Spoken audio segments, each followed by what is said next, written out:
नमस्कार, मैं doctor Shailesh Khandelwal, BSc MBBS gold medallist, Kota Raipur Chhattisgarh से।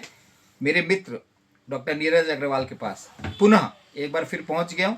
मेरे हाथ में एक प्लांट आप देख रहे हैं, जिसे पुराने लोग बहुत अच्छे से जानते हैं, हम भी इसे विद्या की पत्ती बोलते थे। हम इसे कॉपी में रखते थे जिससे विद्या अच्छी आए। ये प्लांट हर जगह मिलता है, आजकल तो घरों में भी उगता है। अच्छे से देख लीजिए इस प्लांट को, विद्या की पत्ती के रूप में। हमने इसको कई बार पेशेंटों को बोला, जो हमारे पास आते थे, कॉर्न पैर में गट्टे हो जाते थे, शरीर में मस्से हो जाते थे, या छोटे छोटे छोटे छोटे छोटे ब्लैक स्पॉट्स या झाइयाँ, तो हम बोलते थे इसको भैया घोल लो, अच्छे से मिक्स कर लो चटनी जैसे, थोड़ा सा पानी मिला के और वहाँ लगा दो। कई लोगों ने इसे 3 महीने तक लगाया और फिर हमें बताया कि पूरे गायब हो गए। थोड़ा सा ज्ञान तो था कि आर्बोर विटी से एक होम्योपैथी की दवाई भी बनती है, तो अब होम्योपैथी की दवाई कौन खरीदने जाए। कुछ गरीब लोग थे, हमने बोला इसी को लगा लो।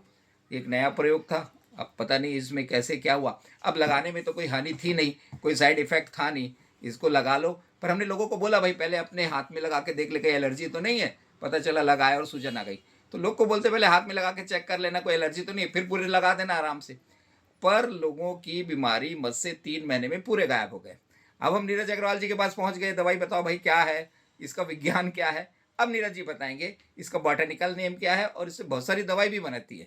मेरे मित्र नीरज जी। जैसे सर ने बताया कि सर ने बिल्कुल ठीक बोला। ये जिसको विद्या की पत्ती बोलते हैं, इसको होम्योपैथिक में थुजा ऑक्सीडेंटली बोलते हैं।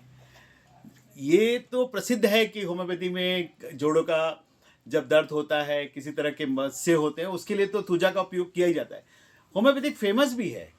शरीर में होने वाले हर तरह के कॉर्न व मस्से को ठीक करने के लिए थुजा ऑक्सीडेंटल दी जाती है। हाँ, उसकी पोटेंसी, उसके लगाने का ढंग अलग अलग हो सकता है। कुछ मस्से सफ़ेद होते हैं, कुछ काले होते हैं, कुछ लाल होते हैं, शरीर के अन्य अन्य भागों में होते हैं, उसकी दवाइयाँ अलग होती हैं। लेकिन सबसे प्रमुख दवाइयाँ जो होती हैं, जो सर ने पत्ती के रूप में दिखाई, ये विद्या की पत्ती, जिसको सर ने ऑर्बोविटा कहा, जिसको तुजा ऑक्सीडेंटल बोलते हैं, तो ये प्रमुख दवा है।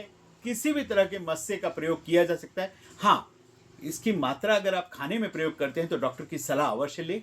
जो भी है, डॉक्टर जो भी इससे जहाँ से भी आप खरीदते हैं, उनसे इसको लेने का तरीका जरूर पूछे, क्योंकि ये 30 से लेकर 1 लाख तक की पावर में आती है। इवन इसका एक मूल अर्क भी आता है लगाने के लिए। अगर आपको पीसने में दिक्कत हो रही है, आपको मिल नहीं रहा है, तो आप किसी भी जगह पे जाके तुजा ऑक्सीडेंटली क्यू मांग कर ले सकते हैं, उसको सीधा प्रयोग भी कर सकते हैं। तो सर के नॉलेज के नीरज जी बीच में रोक रहा हूँ, तो ये थुजा जो दवाई है वो इसी प्लांट से एक्सट्रैक्ट करके बनाई जाती होगी जो आप मूल अर्क बोल रहे हैं।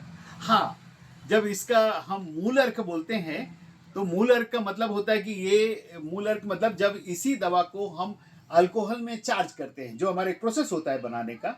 जैसे आयुर्वेद में अगर इसको बनाएंगे तो कैसे बनाएंगे, होम्योपैथिक को भी अपना इसका जो एब्स्ट्रैक्ट निकाला जाता है उसका एक प्रोसेस होता है, जिसको हम लोग मूल अर्क बोलते हैं। उसमें इसके पूरे औषधि गुण आ जाते हैं। तो अगर आपको ऐसा लगता है कि कहाँ पीसूं, कैसे करूं, कैसे बनाऊं, तो आप थुजा ऑक्सीडेंटली का सीधा मूल अर्क भी ले सकते हैं, जो इसको लगाने में काम आता है। अब हमारे पास एक पेशेंट गांव से आया था भाई, वो बहुत चिड़चिड़ा रहा था, मस्से ठीक नहीं हो रहे। हमने बोला विद्या की पत्ती लगा ले भाई, और हम भी भूल गए। कई बार हमारे पास ऐसा होता है। अब जैसे मैंने एक वीडियो डाला था उल्टा चलो, अब ये थोड़ी बोला था कि पूरा 1.5 घंटा उल्टा चले भाई। अब वो पूरा विद्या की पत्ती लगाते रहे, 3-4 महीने बाद जब आया तो पूरे मस्से गायब। हम भी आश्चर्यचकित, ये तो बड़ा चमत्कार है भाई, सबके घर में विद्या की पत्ती लगाओ।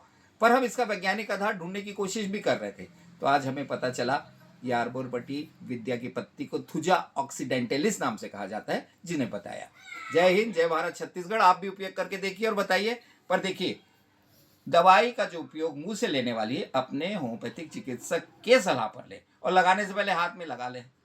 पता चला कि आपने लगाया और सूजन आ गई, इसलिए पहले एक बार चेक कर ले। हम बोलते हैं कोई भी प्लांट का रस एक बार चेक कर ले भाई, आपको सूट कर रहा है कि नहीं, फिर लगा सकते हैं। धन्यवाद।